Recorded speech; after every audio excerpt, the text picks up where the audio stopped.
So this season of anime doesn't really have too much anime that I find to be amazing. However, there is this one show that I have been intrigued by, and that anime is called Shoshimin. This anime is by the same creator as Kyoka, so I already had high expectations for this anime, and so far there are a lot of reasons why I like it. Let's talk about some of these reasons in this video as we go on. Just like what you would expect from an anime that was created by the Kyoka guy, this anime is pretty weird. There are a lot of moments in this series where I genuinely have no clue what is going on, but that is also what makes this anime so good. We get to figure out what the hell is going on as each episode progresses, so it can be pretty entertaining, but sometimes I finish an episode and still question what I just watched. But hey, that's just how some anime are, and that has an appeal of its own, right? But yeah, this anime is weird. I love the mystery solving aspect of this series. Each episode has its own mystery to be solved. Some of them are big and important, and others not so much, but each one of them makes for a really interesting episode. Plus, it also allows you to kind of join in by constantly asking questions and giving details so you can try to piece together the answer before it is given to you, which is another aspect that I really like. Even with each episode having its own mysteries though, there is still an overarching plot that is really interesting. The two main characters, Yuki and Kobuto, are trying to be normal and failing at it miserably, but it is fun to see what they think normal is and how they should go about trying to be normal. Speaking of being normal, what does it mean to be normal anyway? Like seriously, everybody is a little bit weird to some extent, so what is normal? Obviously, this mostly refers to trying to fit into society, more so than being a literal question, but still, like what does it mean to be normal though? Everybody tries to fit in some aspects in their life, but not everybody is the same, so using the term normal is just a little bit weird when it comes to people, not gonna lie. Yuki and Kobuto are trying to be normal because of what happened in their past, and how they became outcasts during middle school. But your past doesn't define who you are as a person unless you do some truly evil shit, then it does. But otherwise, it doesn't really. We all grow so much throughout our lives, especially when you are at the age the characters are at in this story. So trying to be normal, as they say, instead of just being yourself whenever you're 15 is a bit weird to me. I get that everyone wants to fit in, but everybody has their own thing that makes them unique and interesting, and you shouldn't change that aspect of yourself just because you want to fit into some preconceived notion of what normal is in your society. There are so many different interpretations of what friendship is in this story. First, we have Yuki and Kobuto, who are former outcasts trying to change themselves and be normal. They have a vibe that feels like more than a friendship among them, but they are still friends. Then, we also have Kobuto and Kengo.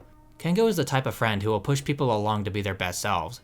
He accepts people for who they are and doesn't judge them, and that is why he is able to be a part of Team Outcast without actually being an outcast. The interactions between these two groups are very different from one another, and they are definitely still friendly relationships. It makes for a really interesting vibe once you see them talk and interact. Shoshimin has a really interesting art style, and the animation in this anime is also really good. The art style is super cool though. I really like the idea of using black bars throughout the whole show. I don't know why, it just works. It's pretty unique and something you see either only used briefly for certain scenes or in movies, so it's cool to see it here. The animation is pretty smooth for this anime as well, like I don't see any issues with it for the most part, it is just solid all around. The art style is also super good. The character designs are really interesting and unique, even if they are mostly just in their school uniforms. But it's not their outfits, it's the art style itself. This show is just super unique and it works really well. The characters in Shoshimin are really well written and extremely intriguing. Each one of them has their own backstory and things that make them who they are, and we are slowly piecing together everything as the series goes on.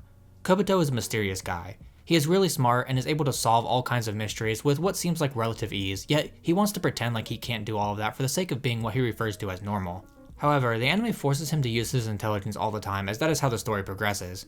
Yuki is really interesting, as we don't really know much about her. She seems to be this shy girl who doesn't really have all that easy of a time opening up to people. But Kobuto also once said that she used to be pretty aggressive, which is not something we really ever get to see in this series, at least so far. She does like to eat though, which is understandable. Food is good. Kengo is this nice guy who always manages to get involved in things no matter the situation. He always goes out of his way to help people, and because of that, he is often dragged into a lot of different messes that make for a lot of fun mysteries. Even the side characters, who are only involved in 1 or 2 episodes max, can be pretty interesting. You can tell their personalities and what type of people they are very easily by the way they interact with those around them. We get to see a lot of different characters, and each one of them is pretty interesting. The characters are definitely a massive strong suit in this anime. Shoshimin is a really good anime series that I have thoroughly enjoyed so far. It isn't as good as Hyoka, but Hyoka had more than a good story going for it. However, Shoshimin is still really good, and definitely a series that I can proudly recommend to people who want to check out some of the weirder stuff anime has to offer without going completely off the deep end. Alright, that's the video. If you made it this far and enjoyed it, maybe think about dropping a like, and subscribing as well, it helps out a ton. I make new videos every week, so if you do join the community, then I guess I'll see you next week with a new video. Bye.